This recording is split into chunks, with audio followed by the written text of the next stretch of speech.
أعوذ بالله من الشيطان الرجيم بسم الله الرحمن الرحيم به الكريم بسم الله الرحمن الرحيم قال كلا إن معي ربي سيهدين آمنا بالله صدق الله العلي العظيم. Please illuminate your hearts and bless this majlis with a loud salawat ala Muhammad wa ali Muhammad.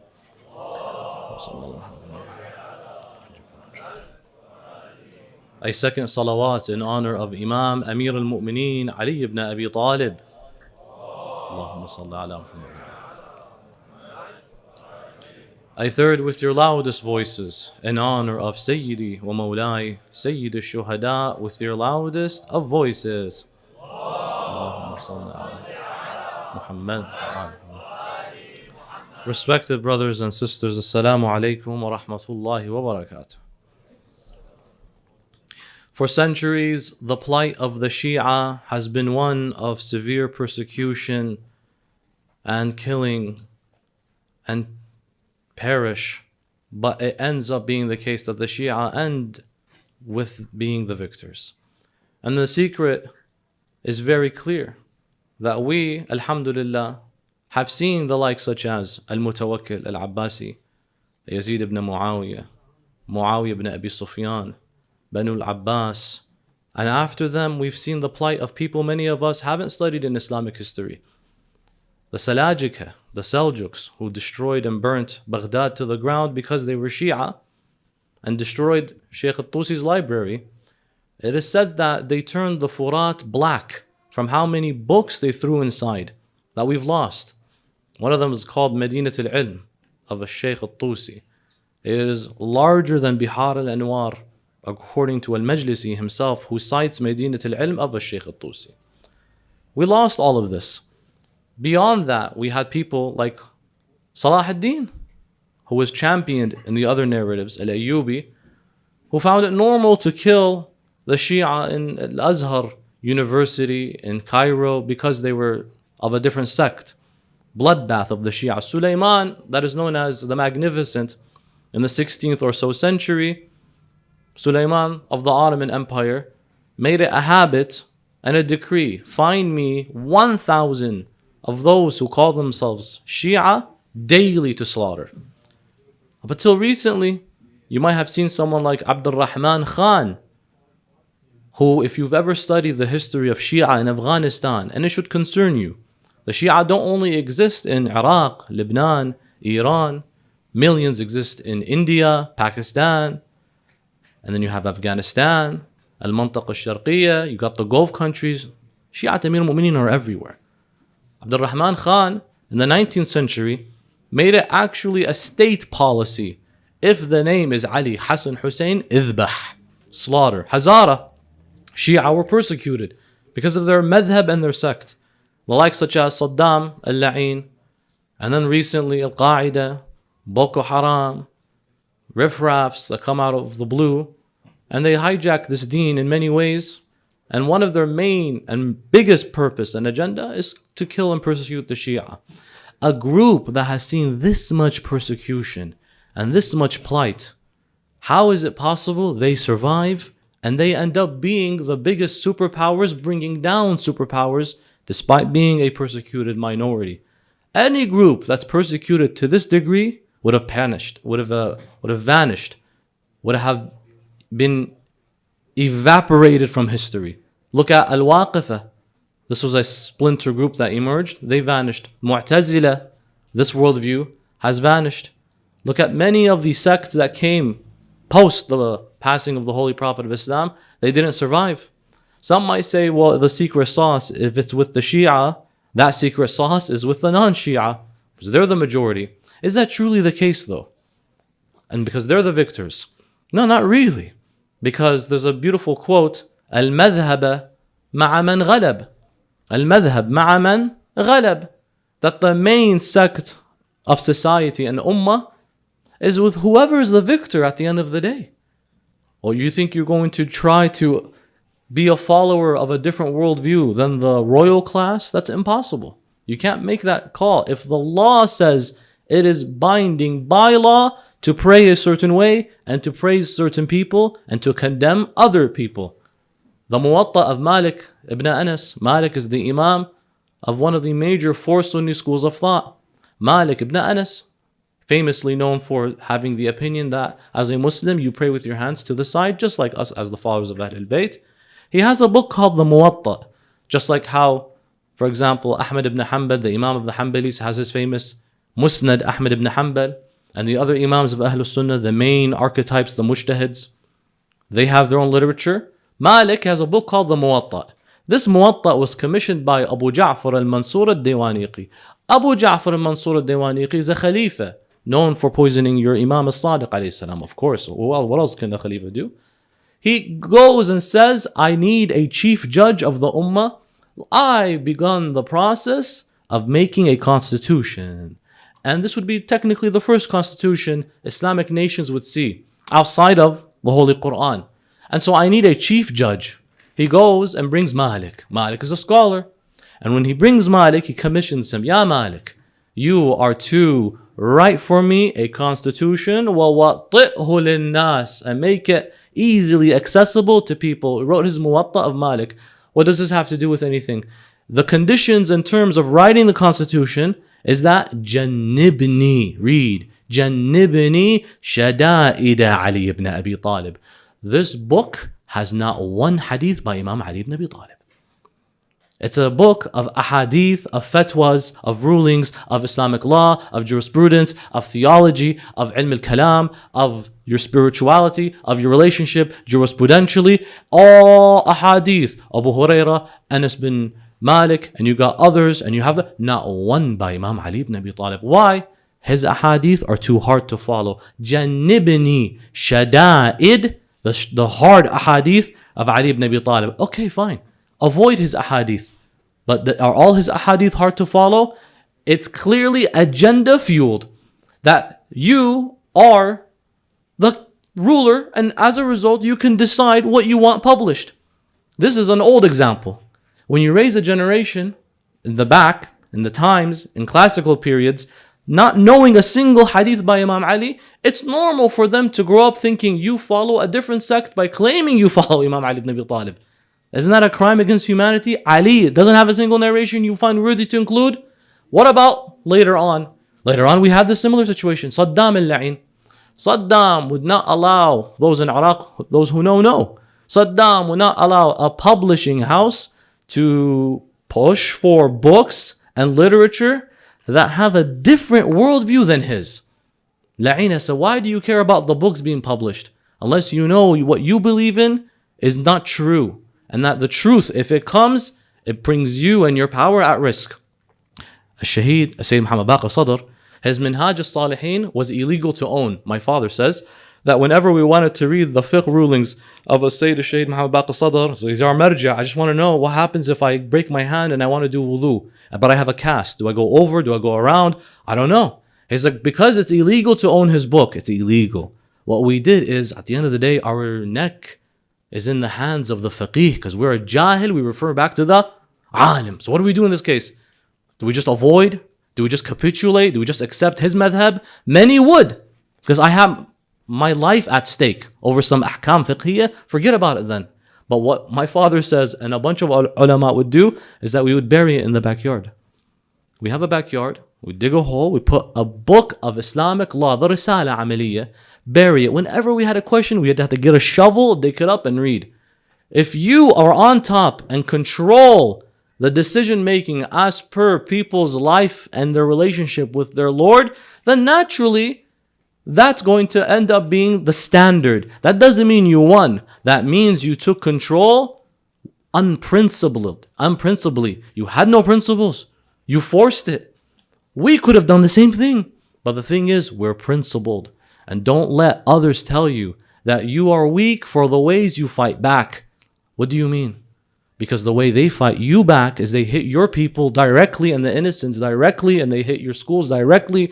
And it's normal to them to hit major residential areas. How come we haven't seen you do a similar thing? Yeah, because you want me to go that low and hit schools. You want me to hit hospitals.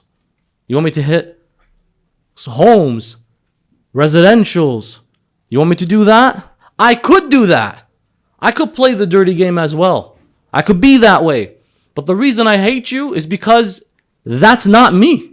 Why will I stoop down to your level and act this way you do? We could play it dirty too, and it could be nasty. But we're not going to do that. And we'd rather die instead of being unprincipled when it comes to retaliation. And for those reasons, the reality is, because you exist is not an indication of your victory and your succession. It's not. It's an indication of your lack of principle. You rule based on force. We rule because we genuinely rule. And we will not allow a day to come where we like to turn into you for the sake of power. What is power? Except the worth of what Imam Ali alayhi salam says, of the water under the nose of a goat. That's Imam Ali's opinion of what power means. He's like, this khilafah is as valuable to me as the water under the nose of that goat. It's worthless. I don't care. But the thing is, I have an obligation. I will accept it. But I'm not chasing it, and we're not power hungry. The secret to this isn't the fact that we were unprincipled and as a result we lived. Mashayat al-arba'in. How many of you love walking? This was never a possible thing for us. Not talking during the days of Al-Mutawakkil al-Abbas, because we know very well he would capture you and cut your legs if you were walking to Imam Hussein. We know that. We're talking about Ayyam 1975 to 2003. You couldn't walk to Imam al-Hussein. Big gatherings were illegal. And walking to Al-Hussein ibn Ali was illegal. And so you were not allowed that. This is not something that we had the luxury for a long time. This was something recent. Don't take these things for granted. It was just recently. It's not something that is common for us. That doesn't mean that because you're in charge, you being in charge and in power is not an indication of your success and your victory. Rather, it's a show of your abuse and lack of principles. And in this context, we only survived because we had principles. And the principles we have are 4. These 4, no other group has. The following, inshallah, in the time we have, will shed light on the reason you're sitting in this majlis today. In Sydney, 2026, like you were 25 and 04 and 24, and the rest, inshallah, of your life is because of these 4 things. No other worldview has. These 4 things, they don't give us necessarily at times atomic absolute power, but they give us the power to survive. It begins with the very first. Number 1, this has been the reason why we've survived until today. It is al-marji'iyya ad-diniyya al-ulya. Yes, indeed. Our leaders are those that give us direction. Our leaders are people that have allowed us to understand the vision properly. And our leaders, they gain their legitimacy from the true leaders of this ummah, Muhammad wa ali Muhammad salawatullahi wa salam alayhim ajma'een. Allahumma salli ala Muhammad. The father of the Imam of your time, Ajrullahu ta'ala farajuhu sharif, says, فَمَنْ كَانَ مِنَ الْفُقَهَاءِ صَائِنًا لِنَفْسِهِ حَافِظًا لِدِينِهِ مُخَالِفًا لِهَوَاهِ مُطِيعًا لِأَمْرِ مَوْلَاهِ فَلِلْعَوَامِ أَنْ يُقَلِّدُوا. That whoever amongst you is a jurist of a scholar that abstains from their desires, they guard their faith, they always abide their master, they stay away from the distractions of society, upon the layman عامة الناس على العوام يقلدوا, to follow them. Our maraja have given us a spine. Genuinely, these are our leaders. In times of panic, it's them. In times of turmoil, you wait for their wisdom. And that doesn't mean you can't come with your own jurisdiction. You can. But you need wisdom that is rooted with the heritage of Ahlul Bayt. Last I checked, it's not me or you who studied endlessly to understand the interpretation of a letter from the lips of Baqir al-Nabiyyin, dedicated his whole life to looking at the various interpretations and comparisons and just trying to tell you at the end of the day what is God's law. In times of crises, they were always the backbone for society. Sunnatan wa Shia. We mentioned this the other night. in the '06 sectarian strife between Shia and Sunni in Iraq, when Abu Mus'ab al-Zarqawi and Abu Muhammad al-Jawlani, does that sound familiar? Were cutting heads and sex slaving in Iraq, Yazidi women and Shia women and Sunni women, because they discriminate. No. They know exactly, if you stand in my way, you're going to be a victim to my power. Have you not seen the footage? Oh, honestly, Wallahi al-Azim, you look back and you say, really? Karbala was like that? Babies were killed? Look at the past few years. Just don't look far. Don't look far. Look at the footage that pops out recently. How heads are being kicked around. Children are dying. These used to be the Abus. Now they're the guys that have a first name that starts with Kha wa Kha wa Kha. They begin their battle by saying, don't forget, this land is something God has promised us, and anyone in our ways, goyim, rust, can never understand that they see a world that doesn't belong to just one group of people. It's a world that we will learn to tolerate existence, but we will never tolerate being bullied like this. And this is the reality. You think, could Karbala really happen in a way where men and women in tents? How many of you just saw Rafah? How many of you saw tents? How many of you have saw children? Could Karbala, violation of ultimate ceasefires, of Rasulullah's dying will of the Thaqalain, of the will of Eid al-Ghadir, of the will of the speech of Arafah, إِنِّي تَارِكٌ فِيكُمْ مَا إِن تَمَسَّكْتُمْ بِهِمَا لَن تَضِلُّوا بَعْدِ أَبَدًا. These are أُوتِينِي بِدَوَاتٍ وَقُرْطَاسٍ أَكْتُبَ لَكُمْ كِتَابًا لَن تَضِلُّوا بَعْدِ أَبَدًا. You violated so many terms of agreement, so don't be surprised. Yesterday violations happened. I thought the agreements include us. I thought you were included on terms that you must be beholden to. No, you violate agreements. Can this really happen? Yeah, just look at the other day. Look at 2 days ago. Look at 3 days ago. What terms are respected? You break them day and night. Yeah, it can happen. Karbala is not too far. Just look at examples of the world today. When these happened, the Abu Mus'ab al-Zarqawi and Abu Muhammad al-Jawlani nonsense, riffraff, killing and pillaging in Iraq, it was a marja that came and said, at the height of it, by the way, when Al-Askariyain Haram was blown up. I mean, many of you know this. Imam Al-Askari in Hadi Shrine, the Qubba was blown up. Sunnis and Shia were going to war. He came and he said, Hafidhahullah, La taqulu as-sunnah ikhwanuna, bal qulu anfusana. So why would he say that? Now they stopped fighting. If he says, that's myself, as much as I hate you, because we have Shia that will lose their mind. But as much as I hate you, I have to respect my scholar. They don't got that. They don't have that. I'm going to say it and I'm going to be so blunt. They wish they had a Sistani. They wish they had our ulama. They wish they had Najaf al-Ashraf and Qum al-Muqaddasa. They wish they had it. It's because you lacked it, you saw beheadings. Do you think Ayatollah Sistani would allow that? Al-Shaheed al-Sayyid al-Qa'id, would you think he would allow that? Have you seen us do things like that? Have you seen us indiscriminately kill innocent people? Even though they come from different worldviews, even though they come from illegitimate entities, hegemonic superpowers, we're not going to kill your babies. Why? Because we're not you. We're not going to chase you the way you chased our women. Allahumma salli ala Muhammad. The man says to you, Ben Gavir, he's like, for every teardrop of an Israeli mother, 1,000 Lebanese mothers have to fall. Wallahi al-Aliyyul Azim.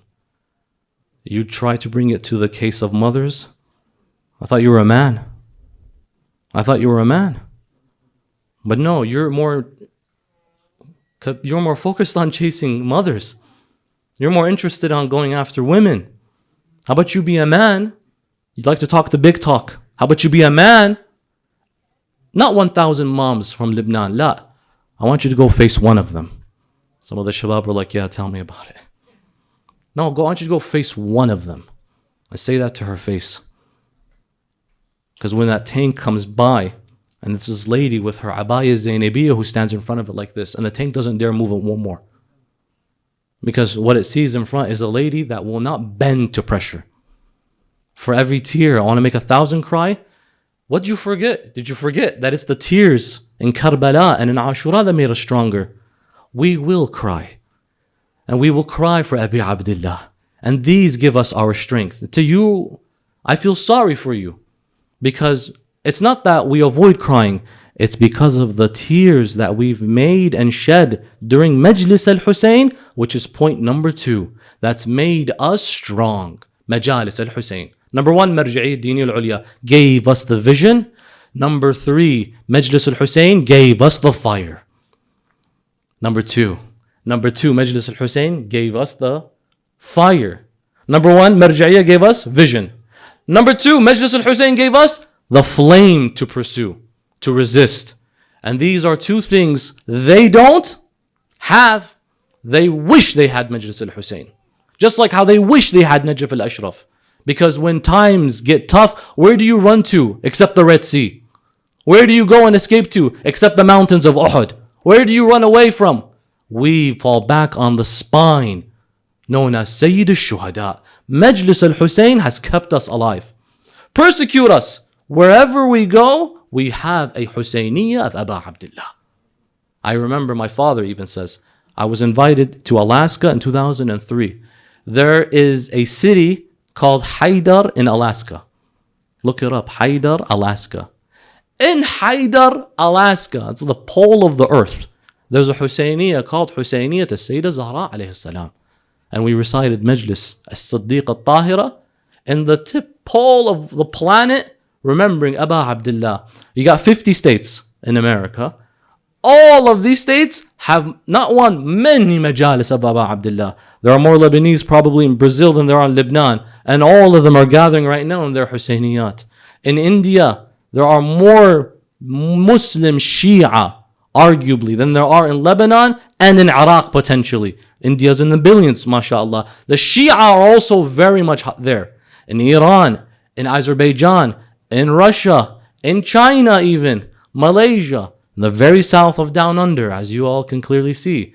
The Shia are everywhere. What caused us to survive? Majlis al-Hussein. Because when we read stories like persecution, and we have our leader being taken captive, and our family of Ahl al-Bayt going through the chain and smoke and fire that they went through, then we say, Alhamdulillah, I see now what they saw to a degree. And that gets me closer. A friend of mine, this battle, this recent one, he's lost his eye. وَنَسْأَلُ اللَّهَ الشِّفَاءَ التَّامَ لِجَمِيعِ الْجَرْحَى. But he's lost his eye. And I didn't know what to tell him. يعني هنيئا لك, because we say هنيئا لك, إحدى الحسنيين, as the ayah of the Holy Quran says, that the two good things, النصر والشهادة, that's what the ayah says. That you either are victorious or you either die victorious in the way of Allah. But the man didn't die. And so I was like, do I say هنيئا to you? I don't know. So I joked him. Do I say هنيئا to you? You lost an eye, you didn't die. If you're a shaheed, we say هنيئا. وإذا بكينا إنما نبكي على أنفسنا. That we miss you. If we cry because we miss you. That's it. But we're not really saddened. What do I tell you? He said, you should say really congratulations to me. I said, why? You're one eye now. He says, I now can exactly say I and Abu al-Fadl have something in common now. MashaAllah.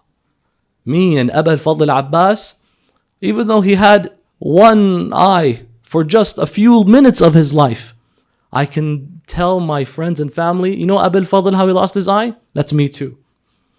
Which group of people could you say this to? Yani he's lost his eye and he says, Alhamdulillah. I think anyone who loses something that precious would say, La ilaha illallah, wa la hawla wa la quwwata, and why me, or why this, why do you hate me? The Shia of Al Muhammad, because of Majlis al-Hussein, say, please, next time, if you're going to get rid of the eye, I'm going to return. Try to get rid of my right hand and left hand. Let me become like my master exactly. If it's done in your sabil, Ya Aba Abdullah. Where do you get this madrasa from, this worldview from, this curriculum from? Husayniyya. And the Husayniyya, by the way, is not your house. It's Aba Abdullah's. You come to the hospital if you're sick. If someone is a sinner, this is not the place for you to say, no, this is where you come and get healed. A healthy person doesn't go to the hospital. It's a sick person who goes to the hospital. You who's hurt, who's in pain, someone who's half practicing their faith, don't refuse them entry to the hospital of Aba Abdullah al-Hussein. A sister who doesn't wear her hijab properly outside, she comes in, you say, welcome, welcome, embrace anything you need. You are at the hospital of Aba Abdullah al-Hussein. Don't look at this worldview and say, why bother coming if you're not even fully practicing? It's not the healthy that visit the hospitals. It's the sick. And I'll tell you something. In this dunya, we're always sick. We all have flaws. Unless you're a ma'soom, then you can exempt yourself from the hospital. But last I checked, there were only 14 of them. In this context, you must come to the Husayniyya to revive a soul that's been hurt, that's been in pain.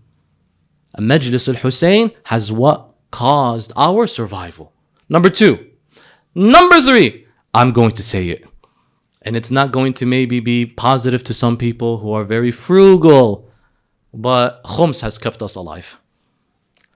Khums and zakat, charity, that when one part of the ummah is hurt, there's always going to be support that'll come their way. How many of you have sent aid from the door of either khums, huquq shar'iyya, kafara, in any capacity, to those that are in need? And the reality was, these could be sadaqat. The vision of Islam is that if you're going to redeem yourself for a penalty, such as fasting, for example, there's either fidya or kafara. Kafara, in the many cases, it's feeding 60 underprivileged people. Then underprivileged people, that rights the wrong that I did? Yes, of course. Of course. It seems like Allah's biggest concern is that you are not going to sleep comfortably if there's someone suffering. And I've blessed you so much, that I've given you so much. Isma' wa intabihu, please. For a whole year, you've had this sit and you've never touched it. It's like, give, not the whole thing. I'm not saying the whole thing. 1/5 of it to charity. وَاعْلَمُوا أَنَّمَا غَنِمْتُم مِّن شَيْءٍ فَإِنَّ لِلَّهِ خُمُسُهُ وَلِلرَّسُولِ وَلِذِي قُرْبَى وَلِلْيَتَامَى وَالْمَسَاكِينَ وَابْنِ السَّبِيلِ. Then all this you say no to? It's not going to some scholar sitting in Najaf and it's going to his pockets. He's distributing it for the cause of Sahib al-Zaman. Allahu Akbar. Is this not something you want to bring it to light?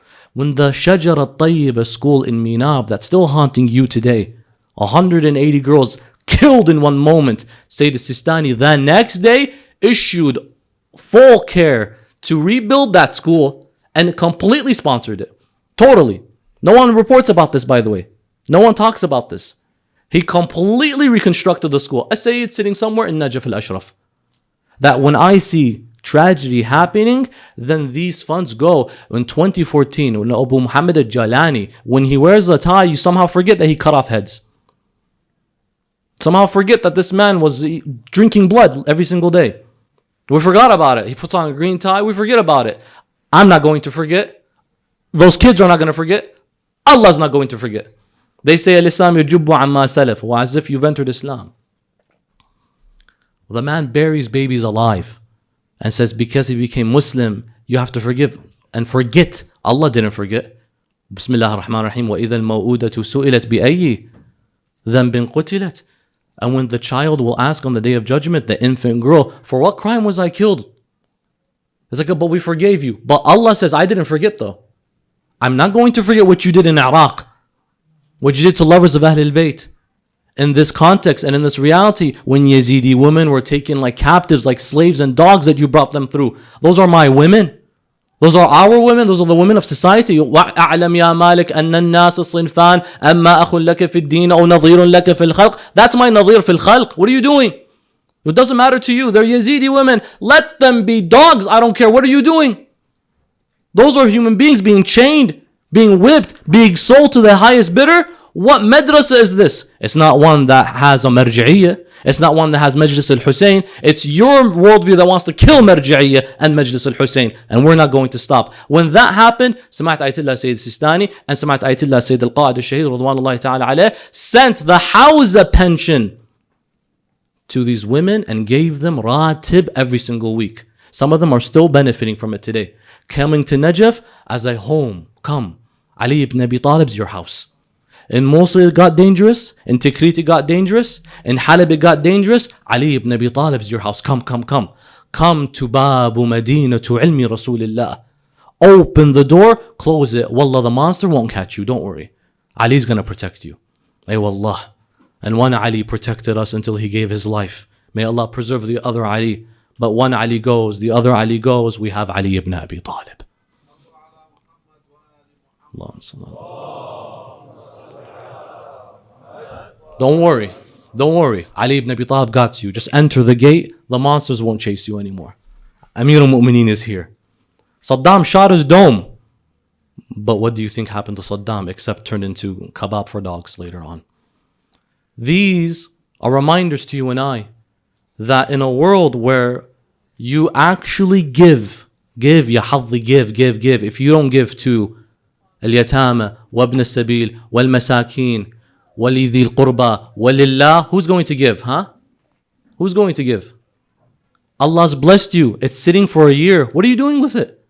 Once you give 1/5, you never have to give again from that pool of funds. And wallahi al-azim, subhanallah, you know how Allah works in mysterious ways? If you write your will, you live longer. The hadith says this, and this is true. If you write your will, كُتِبَ عَلَيْكُمْ إِذَا حَضَرَ أَحَدُكُمُ الْمَوْتِ أَنْ يَتْرُكَ خَيْرَ الْوَصِيَّةِ. If you write your will, you live longer. If you give for the sake of Allah, Allah will give you more.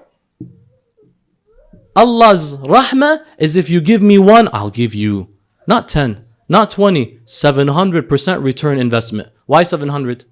Because in the ayah that talks about the multiplication of those who give in the way of Allah, Allah says that those who give in the way of God in one form, it's as if a plant emerged أنبتت 7 سنابل في كل سنبلة 100 حبة والله يضاعف لمن يشاء. Allah, if you give in His way just 1, it's like you've planted something that has 7 pods. Each pod sprouts 700 in total. So 100 each. 100 حبة. So 1 and the return investment is 700 yield. That's a good investment. What S&P 500? What NASDAQ?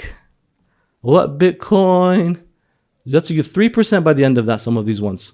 If you're lucky, maybe 4 if it's a good year. The Strait of Hormuz with what Jama'atna did, you're going to be lucky if you get 1%. Ya wali. 700%? That's a good deal. And then what does God conclude it by saying? Wallahu yudha'if. Maybe God will do even more. Multiply even more. Man yasha. Ya hadhi, if Allah has blessed you and you haven't touched it for a year, what are you doing with it? What's your plan? Another year? 3 years goes by, you don't want to do anything with it?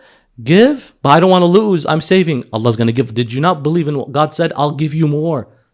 Yeah, I'll give you at least 7 more. No, 100 more. No, 700 more. No, you know what? I might even do more than you can imagine. Man yasha. Allah is going to give you more than you can even imagine. And I'm too meek, frugal. Why are you running away from the rizq when it's in the hands of the Razzaq?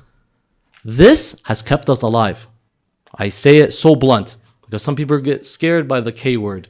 Khums and zakat has made us survive. Whenever there was a part of the ummah that was hurt here, our leaders came and said, right there, concentrate your efforts right there. Put your efforts and funds there. Where did this come from? The Shia of Al-Muhammed, who were fortunate enough to move places where they were more economically stable.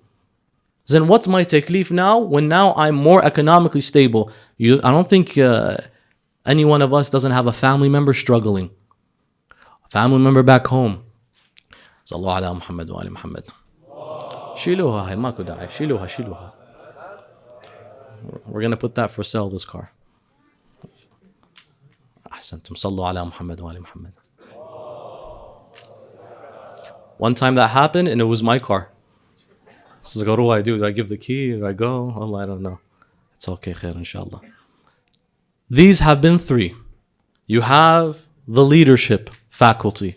You have Majlis al-Hussein faculty. And you have the financial charitable faculty. It's charity at the end of the day. There's one more thing. This, no matter where you look, no one has. It's this last thing they've made fun of you for having and believing in. You have Sahib al-Asr wal-Zaman, Ajjalallahu ta'ala farajuhu al-Sharif, Al-Imam al-Mahdi. Al-Imam,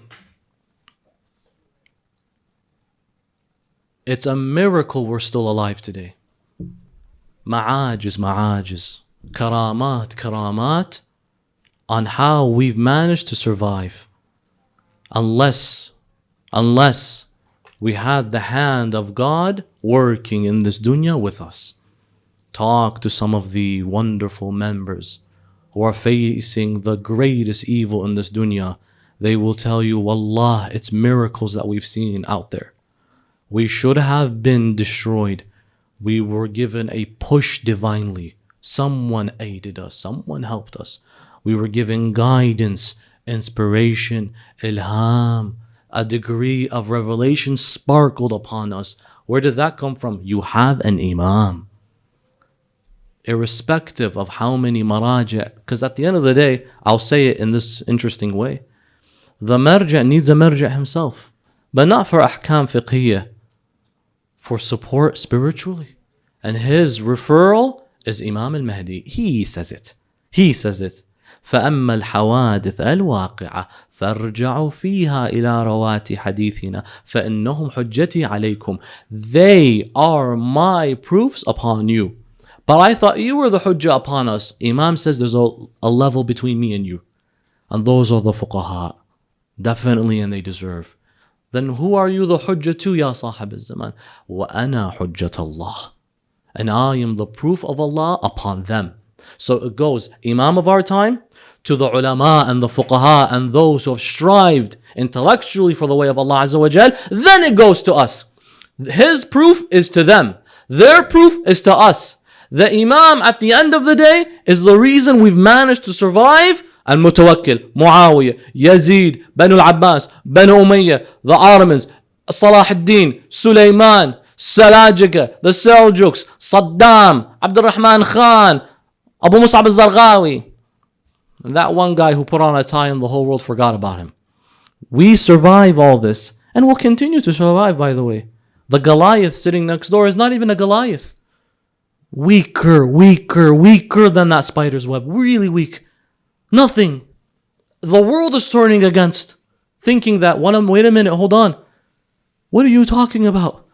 You want to chase people and genocide people? Is that the way you solve problems? Is that how we do diplomacy? And the problem is, the problem is bigger than that. The problem is internal. It's internal, I swear to God. Why take away the one means of your sharaf and honor? Why take it away from the people if this is the only way so far you haven't been swallowed up by the greater mission and the greater plan? How come? Are you going to stand and replace them? You can do that. But if you take away the biggest form of sharaf for your people and strip them away, that cancer is going to swallow you. Let the antidote do its job.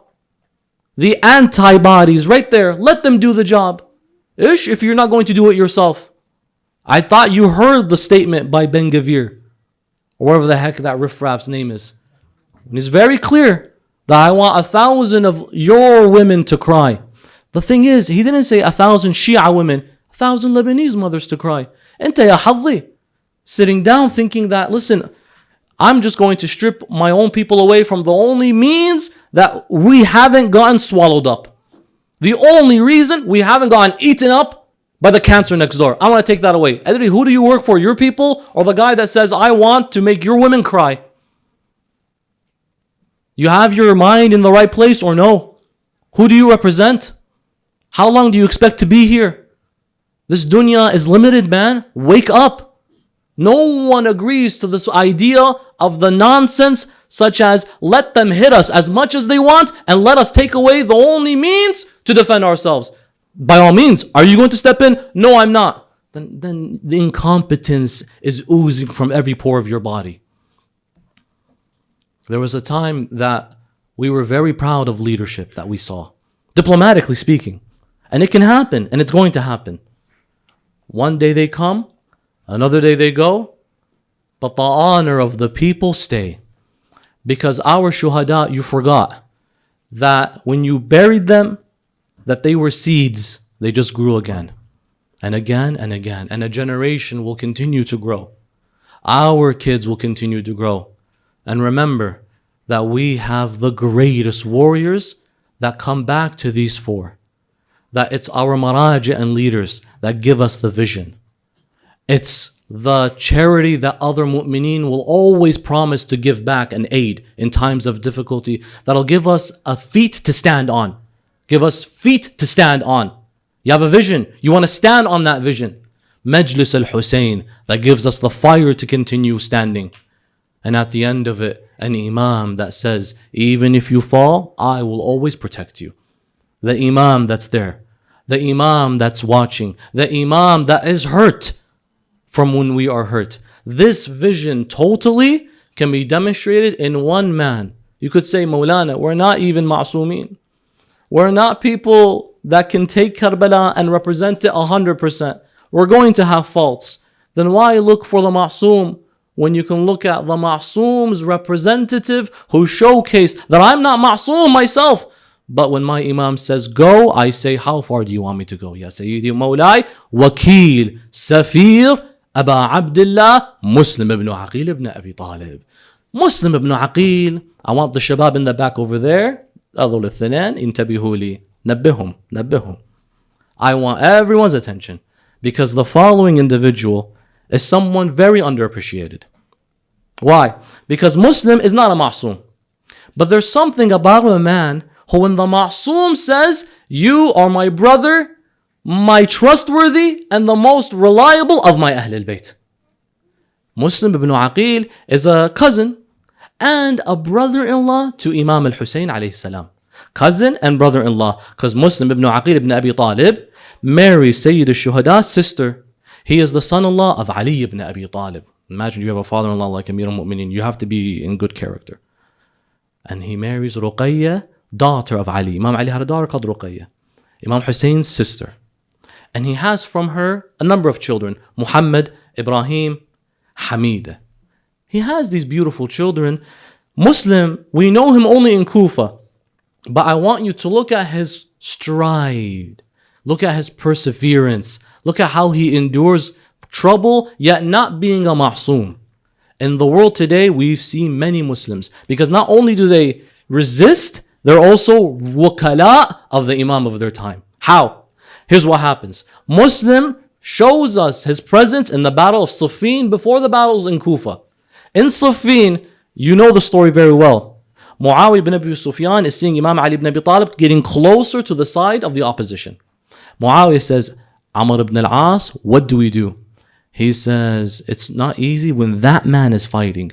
He says, who? That one. The man they were talking about was Muslim. He says, that's Ali. He's like, yeah, I think it's Ali though. Because Muslim had a mask as he would fight. He's young, he's in his 20s. But he's fighting so brave, so ferociously, they're thinking it's Ali ibn Abi Talib. He's like, that man right now, I think it's Ali ibn Abi Talib. He's causing a lot of progress. He says, then why don't you face him one-on-one? The Arab did this thing where they want to show their bravery. Barizuni, you fight me one-on-one, everyone stop fighting. The big guys are fighting right now. This happened in Siffin a couple times with Ali ibn Abi Talib and Sultan, Mawla Muawiyah ibn Abi Sufyan. Sultan was Muawiyah's personal bodyguard from Al-Habasha. He was tall, he was strong, and he says, I got Ali ibn Abi Talib. He says, you have to be smart. You're fighting Ali one-on-one? He's like, yeah, I got it. So go ahead. Imam Ali's literally fighting, and he says, where is Ali? As Imam Ali's fighting, he turns around, he says, which maniac wants to fight me one-on-one? And he sees Sultan on his horse, and he sees Imam Amir al-Mu'mineen facing him. The armies see a showdown is about to happen. So they stop fighting. Muawiyah's side goes back to Muawiyah's. And Imam Amir al-Mu'mineen's side retreats back to Imam Ali's side. So it's just Imam Ali and Sultan facing each other. And it's like, are you ready to go? Are you serious? You want to fight me one-on-one? They would say, you are a coward if you ever run from war, except in one instance. If Dhul Fiqar is fighting on the other side, you can run. You're not a coward. No one's going to blame you. Amir Dhul Fiqar is on that side. Don't run. You want to fight Dhul Fiqar one-on-one? Go ahead. Be my guest. They charged at each other. As they got near, they passed each other. They didn't know who struck who. They struck at the same time. After a moment, the horse of Sultan jerks, his body splits in half. And Ali ibn Abi Talib says, don't do that again. It's a mistake. They see this young man fighting. They say, I think it's Ali. Imam Amir al-Mu'mineen says, Muslim, come here. They want to face you one-on-one. But I don't want you to face them. Give me your mask. Imam Ali takes his mask and he dresses up and he emerges. And as Imam Ali goes to fight them, You know the story of Mr. No Pants. Amr ibn al-As says, it's not going to be healthy here. As he's running after me, he became more ferocious. Now that's Ali ibn Abi Talib, not the other guy. The other guy was different. As he runs away, hopefully he doesn't look at me, and hopefully if he doesn't look at me, he won't be able to hit me. You got to give credit where credit is due to these riffraffs. Wallahi, give them credit. Their forefathers, subhanAllah, are very smart and clever and mischievous. Their grandchildren today are very clever and mischievous sometimes with the foolishness. You want to go to war in Muharram? Well, whatever. You picked the wrong time, man. You want to say you want to make moms cry? The moms are scarier than the men, ya hadhi. You serious or no? I don't know what you're talking about. He runs. Imam Ali's chasing him. Amr ibn al-As says, take it all off. He takes it all off. Imam Ali's like, طيح الله حظك. If they hit you, عبان النفس. خلاص, forget it. Yalla, run away. That's how they cowardly run away. Muslim, the observation was they thought he was Imam Ali ibn Abi Talib in his 20s. Later on, when Imam goes back to Kufa, the most critical person in any country is not the president, is not the prime minister, it's the minister of finance. This gives the president and gives the prime minister and gives all the ministers their capability to act. The guy who's in charge of the money. Guess who Imam Ali ibn Abi Talib makes in charge of money? Of the Muslim Khilafah, spanning to the far east of Khurasan, to the far west of Misr, North Africa, Muslim ibn Aqil ibn Abi Talib. You now know why Imam Amir al-Mu'minin says, إِنِّي قَدْ بَعَثْتُ لَكُمْ أَخِي وَابْنَ عَمِّي وَثِقَتِي مِنْ أَهْلِ بَيْتِي. Not a single dime would be mistreated if Muslim was watching over it. Allahu Akbar. Muslim, his father, Rasulullah says, Ya Aqil, إني لأحبك حبين حبا لك وحبا لحب أبي طالب لك. Aqil, I love you double the love. Muslim's dad. Why? The love I have for you because I love you just by default. And I love you because Abu Talib loves you, your father. Shows us that the love of Abu Talib is the love of Rasulullah for those who hate Abu Talib. He brings a son unlike any son, subhanallah, who's so reliable, not a single dime from Baytul Mal, the treasury of Imam Ali's Khilafah, was mistreated, was misplaced, was misused, was taken. Imam al-Hussein sees his cousin, raised and trained by Imam Amir al-Mu'mineen. He lives in the house. He's married into the house. Loyal and devoted, dedicated and committed.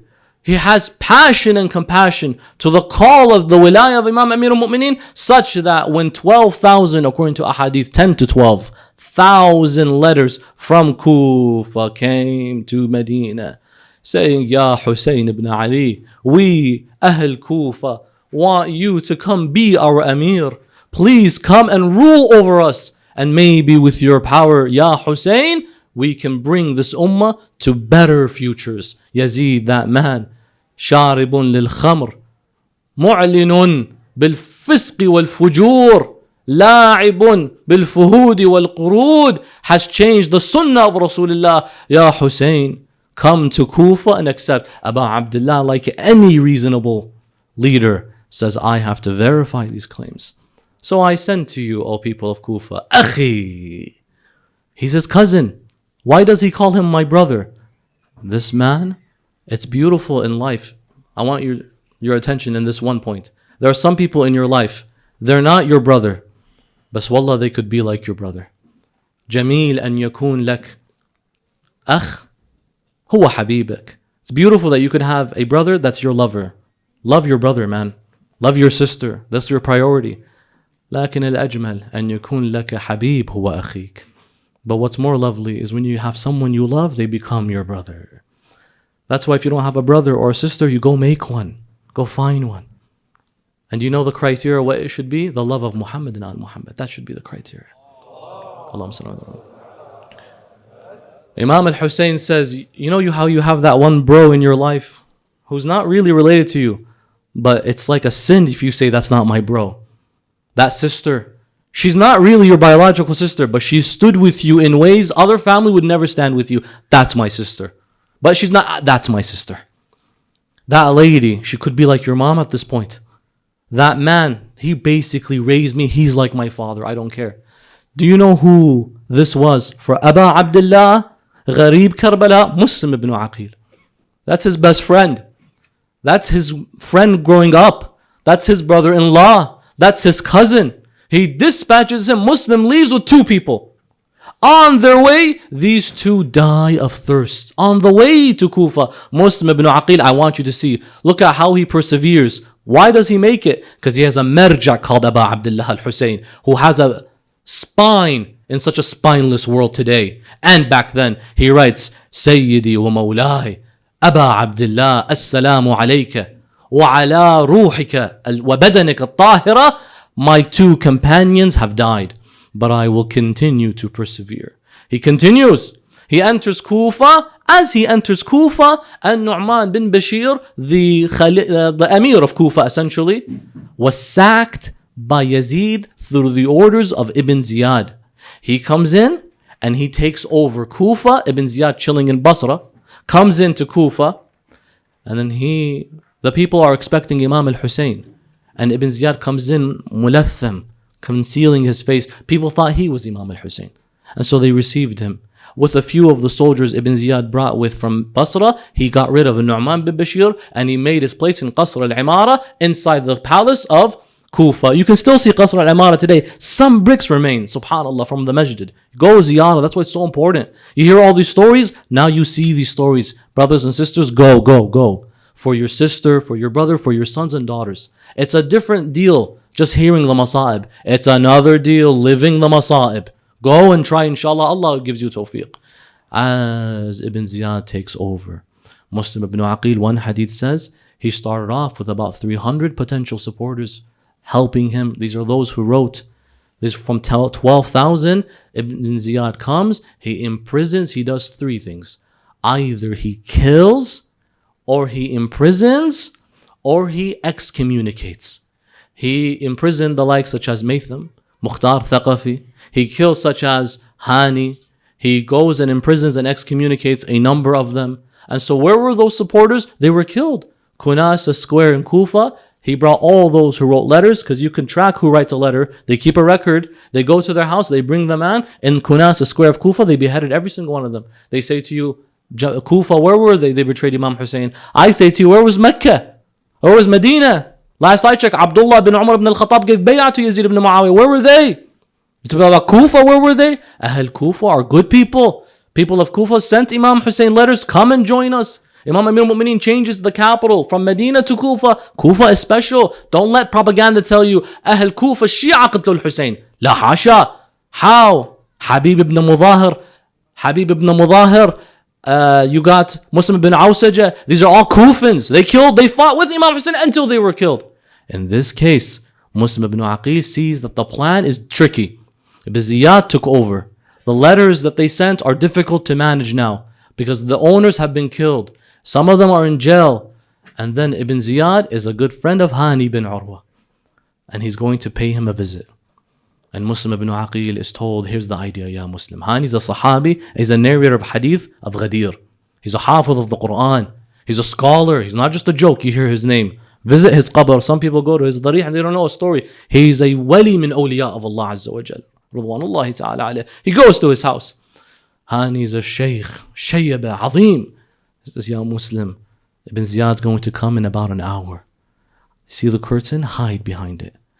Hold your sword to your chest. The moment he comes, I will give you the cue.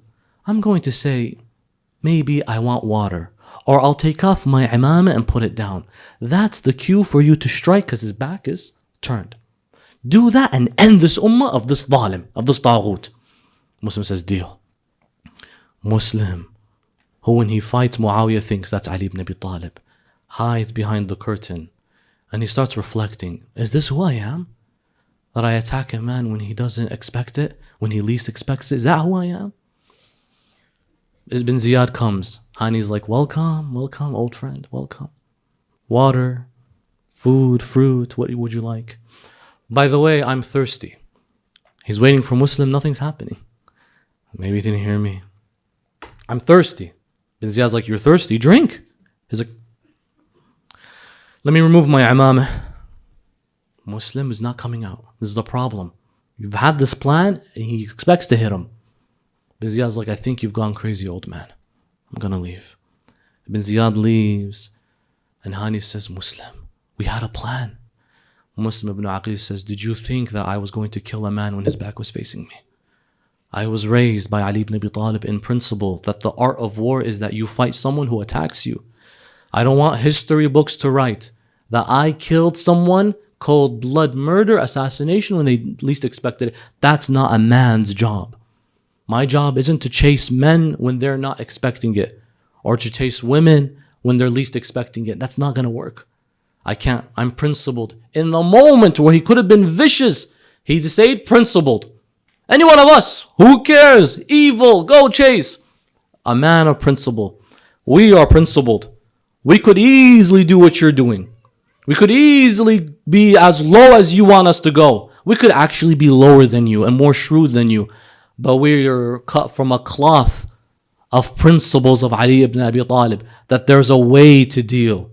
If not diplomatically, then not barbarian, bloodthirsty, genocidally. That's not how we'll deal with things. That's you. That's not us. We will be written in history as those, yes, they died shuhada.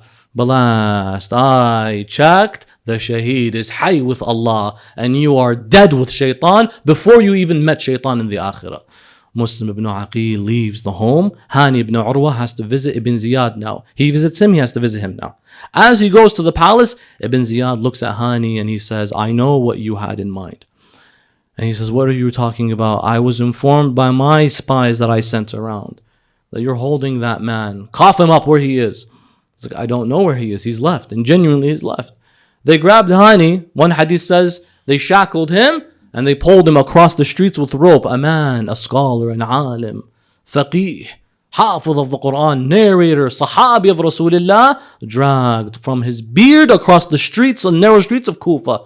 Men and women throwing rocks at Hani. Some of them began to poke at him with their spears until he died shaheedan fi sabilillah. Till today, his place marks and reflects to us a sad legacy of a scholar who helped and aided Muslim ibn Aqil at a time when times were very tough and no one would aid him. Suddenly Muslim has found himself unable to be safeguarded. He has no one else. Mukhtar thrown in jail. Hani has now been killed. His supporters that he came with have been killed. Those who wrote letters have been slaughtered. He has nowhere to go. He enters Masjid al-Kufa with 30 people praying behind him. He begins to lead Salah. And once he finishes Maghrib, he starts with 30. He finishes Maghrib, he's down to 3. He begins Isha. He ends it, he turns around and he sees no one is there. Muslim ibn Aqil wanders. It's been a couple days now and he hasn't drunk water. As he's wandering the streets of Kufa lonely. No one's there, no one welcomes him, and there's a bounty on his head. He sits by one of the houses in Kufa, and he sits behind it to his back at the door, and the door opens, and a little girl comes, and she says, "Oh stranger, who are you?" He says, "If you don't mind, just some water." The mother comes, and she sees her daughter, and she sees the daughter crying. This lady's called Taw'a, and she sees her daughter crying. She goes to him and she says, "What have you done? What did you say to my daughter that's made her cry?" The daughter says, "Mother, he didn't say anything. I just asked him, 'Who are you?' And he looked at me with tears in his eyes saying, 'Ana gharib Kufa.' I'm the stranger of Kufa. And he just asked me for some water. Mother, he broke my heart." Muslim ibn Aqil is then told, "Can I know who you are?" Taw'a says to him, he says, "I am Muslim, the son of Aqil." She says, "Which Aqil?"